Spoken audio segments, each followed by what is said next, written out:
I worked for a while for a site called GameZone.com. And yeah, it was fun, man. Like, I mean, it was fun. Game journalism sucks. You've seen it now. It got taken over by all the nerdy kids who had their own lunch table where they all just complained about the jocks.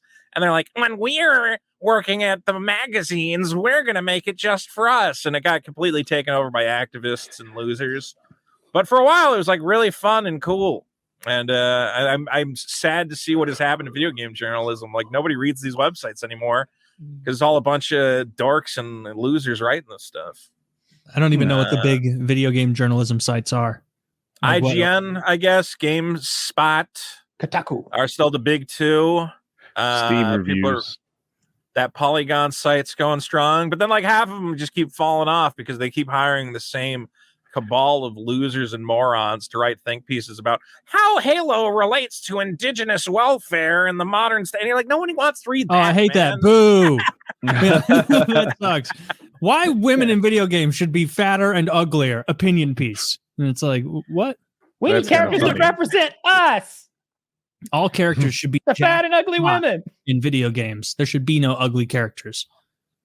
It's unless they're a bad guy. It's the same thing. You saw Vice had to fire everybody recently. It's the same thing that happened to Vice magazine. Vice magazine used to be like completely badass. I was showing Dick, I have an old Vice magazine. He's like, wait, there was like porn in here? Like, oh yeah, there was like naked chicks. And here's an article about how like the biggest propagators of slavery were actually black people, and all the stuff white people did is not that big a deal. Like, Vice was like super base. And that's from like an issue from like 2004. Gavin, I'm fascinated by the story of Vice. I don't know it, but Vice I think of as a left, kind of like a liberal news source. Am I on target with that currently? Who's watching right now? The liberal dude. Yeah. So Vice guy doesn't know anything. Yeah. Literally I'm asking. In the guy who hasn't heard of anything. Jesus fuck, Gavin. Answer the question, you shit fuck. What was the question? Vice. When you started that and then you left it, can you tell the story of how that evolved? I'm curious. I think it might be a good story. What, are we going to go put on a pot of coffee and spend the next 6 hours? It's I don't know how to make this story short. Oh, okay. I mean, remember, Gavin McGinnis was running the fucking thing, and he was nuts in the head. And then, Vice eventually was like, yeah, but what if it was about, like, the Vice article we were looking at was how to eat out a non-op trans woman. And Dick's like, so how to suck a dick? And I'm like, that's correct. No, you're making that up. That can't be real. How to eat out a non-op trans woman is an actual Vice article from their website. Yeah, and you're like, a non-op trans woman. Hold on. I think it was also might have also been about eating ass. Oh my God, this is a real article. That's a real article. Link it for science. Did they gamify it at least? Did they make it? Is there any way to get points? I don't know. I haven't looked at the article yet. I just clicked it and now I'm linking. This is a problem I brought up on the show, is that like genuinely I wanted to be a journalist. I wanted to write articles and like weird gonzo journalism type shit. But then it just completely got taken over by these, hippies and weirdos. And then I was pitching Dick. They're pitching the idea that people with penises might not want them sucked. What? I just think, I think anybody could figure out how to suck a dick. If you have a dick, it's a lot easier too. You know what feels good. Trans women refer to their genitals in a myriad of ways. Oh boy. This is an article. Some say clit, vagina, vulva, dick, girl dick, cock, junk. Thanks for running this through. What? For illustrative reasons, I've used anatomical terms like glands and penis at times in this piece, but I've otherwise let the women interviewed describe their bodies however they prefer. Yeah. Names for oral sex run the gamut. This is the Vice everybody knows now. I knew the Vice as like an underground Canadian magazine. Oh, it's Vice. That had pictures of lesbians like chugging beers, and it was awesome. And like weird fucking subversive cartoons and Gavin McGinnis ranting about whatever the fuck he was.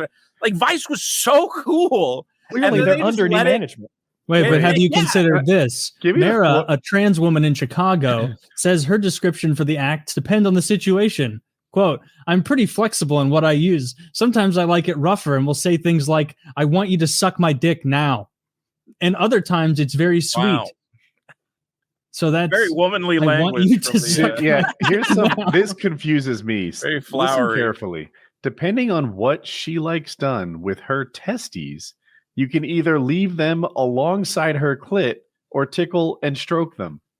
I don't know how to apply alongside her testes and her clit. That you don't get all of those. These are the kind of articles. No, you don't get it, Woody. That's the problem. That's why true. you're reading this article. Hopefully, you glean something from these words. See, I have trouble laughing because genuinely, growing up, stuff like Vice magazine, I was like, "That's it. That's where I want to be. I want to be with a bunch of these crazy writers writing crazy, fucked up articles, going to like weird." Remember when Vice did all those documentaries? Remember when they went to North Korea with Dennis Rodman and played fucking pickup basketball, and Kim Jong-un took him out to karaoke, and you're like, this is the fucking craziest shit in the world. And then it just turned into this shit, and it's like actually depressing. This is all just talking about sucking dick. I honestly don't mind the article at all because I thought we were on a gaming website and it was on there. I thought this was when I first reacted, I thought this was sandwiched between like the new Mario game and like Zelda Forever like reviews, and they were also like, hey, while you're here checking out Sonic, just so you know, sometimes she likes it when you call it her girl dick. And I mean, it might as well be. Some of the video game websites started publishing fucking insane shit. I remember one point, Vice had a video game spinoff called Waypoint, and they're like, this week we're publishing a trans gay fan fiction or whatever. And you're like, what? Why? And they're like, well, fan fiction is very important in the gaming community. Here's a story, and it was You ever see that game Nier Automata, and it's about like a sexy lady robot? She has a little kind of gay twink looking robot friend. No. And it's like, what if she put her gay robot friend in like a dress and pegged him? And I'm like, why the fuck is this on your video game website? What is this? And like, well, it's powerful and uplifting to the gay community. I'm like, it's just a little gay robot getting his ass pounded by another robot. This shouldn't be on a video game website. How is that uplifting to anyone? And how does that tell me how to get the ultimate armor? Like, you see the time Kotaku published Harry Potter like 3D porn, and you're like, those are kids, dude. What? This is Kotaku, and they're like, oh, video game porn is not nearly as sexy as you would think. Here, we found a mod that undresses these 14-year-old Harry Potter characters and has them fuck the shit out of each other, and they just put it on Kotaku on like the front page. And you're like, I think you guys have all lost your fucking minds. This is not video game journalism. I think you've lost the plot here. This is from that same Vice article. In Girl Sex 101, Girl Sex 101. Girl sex. Moon suggests a technique she calls the flying squirrel, which involves gently gripping the scrotum skin. Girl Sex 101, by the way. Gently gripping the scrotum skin, making sure to not grab the testes or tubes. They're getting scientific here. And pulling the skin over the top of her glands. The skin will stretch out and look glossy. You can then put your mouth right in the middle, pressing down against her clit through her scrotum. Then you can lift, nibble, and eat her out like, whoa. Come on! She adds, depending on what she likes done with her testes, you can either leave them alongside her clit or tickle or stroke them. Dude, this is... Are they saying to jerk off the front of their dick with their ball skin? I'm going to need a diagram. I'm gonna need a diagram. That's what it seems like they're saying. I can't find her clit in this situation. Oh my god! If she likes prostate stimulation, a finger inside her anus while you're eating her out can be delightful. There's nothing. I remember flipping through Vice. I'm like, I wonder if that new Coheed and Cambria album's good. Oh, I got an 8 out of 10. At no point was like, you know, you can take the ball skin and wrap it around your trans girlfriend's. I don't want to know. I don't like, care. This person getting home from work being like, hell of a day at the office. Was writing about how to fucking. I wrote 1,500 pages on how to find a guy's clit. Yeah. 1,500 words, I mean. It is crazy though how much these outlets like completely dropped the ball, because like they were ahead of all of us. They had the production facilities. Like, how did YouTube not get dominated by these guys?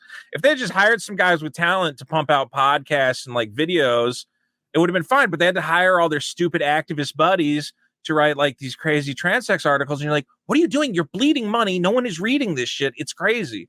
Yeah, I was friends with this guy, Tim Rogers. He's one of the greatest fucking game journalists that ever lived. He's fucking hilarious. And he was working at Kotaku, and he was the only thing working about that organization. And they were getting hundreds of thousands of views on their videos. And then COVID hit, and he's like, well, I'm kind of the only thing about this website that works, and I don't want to come into the office and wear 2 masks every time I got to come in. So can I just make my stupid videos from home? And they're like, no, you have to come into our stupid, like, unnecessary New York office space that we paid way too much money for, so we can all sniff each other's farts and pretend that we're living some sort of journalistic dream. And he's like, okay, I'm just going to open a Patreon and make $20,000 a month then. Like, all these sites just shoot themselves in the foot. They can't hire any talent. I've gone to these sites and I was like, this is why I started doing my own YouTube channel, because for the longest time I was trying to make it as a journalist, and I would go to these guys and go, listen, I'm a fun talker. I'm a funny guy. I have video production skill. I've, know all the fucking programs. And I can edit together an interview and a teaser. And, I did a ton of fucking event coverage. I went to every like E3 in the country, PAX, and I would just interview all the developers. And I'm like, I'm doing all this shit. Will you just give me a staff? Will you fire? I know you need like 10 trans people on the staff. I get it. It looks good. Okay, but maybe you can fire one of them to make room for the fat Italian guy who screams about Halo sometimes. And they're like, we got to fill that with like, a we got black plenty of those. we met an albino midget and we want to hire that guy. And I'm like, all right, you know what? Fuck it. I'll just go make my own YouTube videos. You didn't write enough about scrotums. No, if I had written about like my struggle, all of this shit, man, all these like crazy diversity initiatives, and then you come out to LA and you're trying to get hired as a writer, and they have all these programs where it's like, oh, it's like the leg up program. You send in a spec script and then we get you into these programs and maybe we'll get you a job writing on a show, whatever. You got to write a little essay though. And then it's like, tell us about your struggle as an indigenous teen in America. And you're like, I don't really have that story.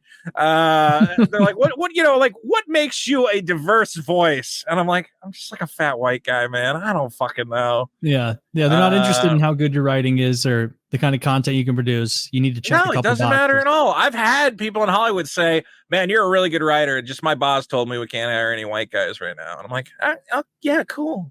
Great. It's like awesome. IT. Yeah. I'll just learn to code. Why don't I? They don't hire white guys in IT. Sorry. No, it's crazy. There's a big lawsuit right now, actually, where a guy who was working on whatever that Navy SEAL TV show is had the same like experience where he's like, why am I not a staff writer? And they're like, oh, you'll be a staff writer eventually. He's like, I wrote the season 3 finale.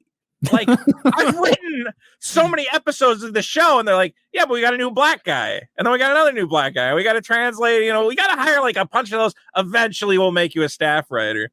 And he's finally suing. He's saying, guys, come on. Like, I've written half the episodes of the show, and you won't make me a staff writer.